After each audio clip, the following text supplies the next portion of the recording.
104.8 Channel 4. This is Marah, and I'm at the Middle East Film and Comics Convention with Andy Serkis. Andy, hello, how are you today? I'm so happy to be here with you.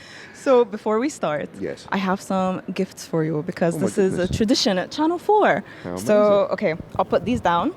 First one. I know you're very busy and you probably didn't have time to do some souvenir shopping for the family. No, it's true. So I got you, I know you're in Abu Dhabi, but you didn't have time to visit Dubai, so I got you a Dubai fridge magnet. Oh, thank you. That's amazing. And of course a camel. Of course, well, naturally, because You're I'll in the need UAE, to ride home. of So, course, you know. yeah, there you go. And this Thank is... you so much. That's very sweet This of you. is like a really silly thing from me, but... Anyone who knows me knows I love Lord of the Rings. It's like 96% of my personality at this point. So I made you a t-shirt. Oh my goodness, that is the best. I absolutely cannot wait to wear.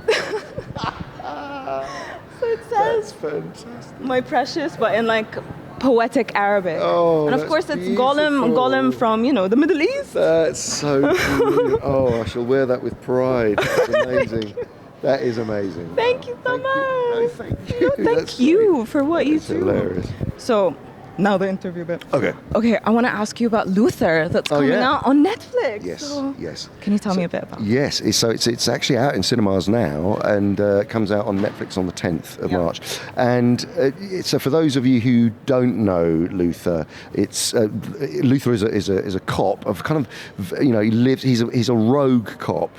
Played by Idris Elba. He's amazing in the role, and he is when we start this story with this rogue cop is actually in prison. He's been framed and he's been put in prison by my character, who's the villain, who is called David Roby, and he is a tech genius, a tech whiz who uses all sorts of technology to surveil people and to watch them using their own technology, using their own tech, using the internet. He watches people, observes them, and then shames them, and then manipulates them, and he's also even darker than that, but I won't go there.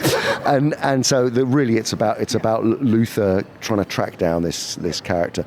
For those of you who know the series, it's obviously Idris's role is amazing, and he's been doing it for 10 years, 5 series, but this is the movie version of it.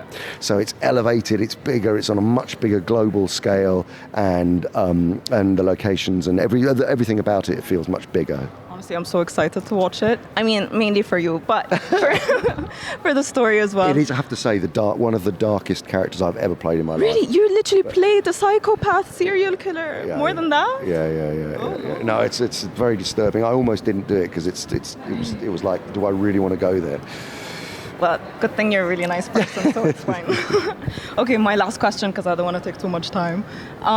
So I know you have Animal Farm production. So you're directing, producing this animation. First of all, I want to say I'm so glad you chose Animal Farm, because I feel like 1984 overshadows Animal Farm. Yes. And George Orwell really put his all into Animal Farm. Absolutely, and it's also, when you think about it, I mean, what's so brilliant about the book is that it reaches such a wide audience, because young children can read that book. I mean, I suppose children about 9, 10, can read that book and get, the more you read it and the older you get, or the different life experience you have, the different things you glean from it, the world around us changes constantly, and it always feels relevant, and so I think it'll speak to people in a hopefully an entertaining but powerful way. Yeah, of course, especially with the state of the world now. I feel like.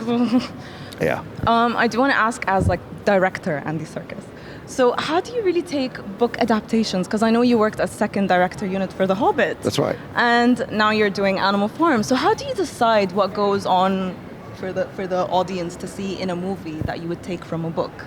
Well, you have to have obviously a strong angle on the book, a take on the book, because there's so much and there's so many different ways you can go with it. But that's what I'm saying with Animal Farm. We worked very closely with the George Orwell estate to make sure that they were cool with it. But we said, look, we want to imagine if George Orwell were writing it today, what would be the things that he would focus on? So really, it is about corporate greed. It's about it's about corruption and about history repeating itself. And also it asks the question: if you have freedom, what do you do with it? Or if you could create a perfect world, how would you run it? So it really implicates everybody and makes you feel like you're going on the journey, and then that's the angle. Yeah. Andy, thank you so much. I just want to say I've been watching you since I was 8 years old. I'm turning 28 this month. And I just love you. You're so loved, and thank you so much for what you do. Thank you. So it's so lovely being back in the Middle East. I haven't been here for a while, so thank you.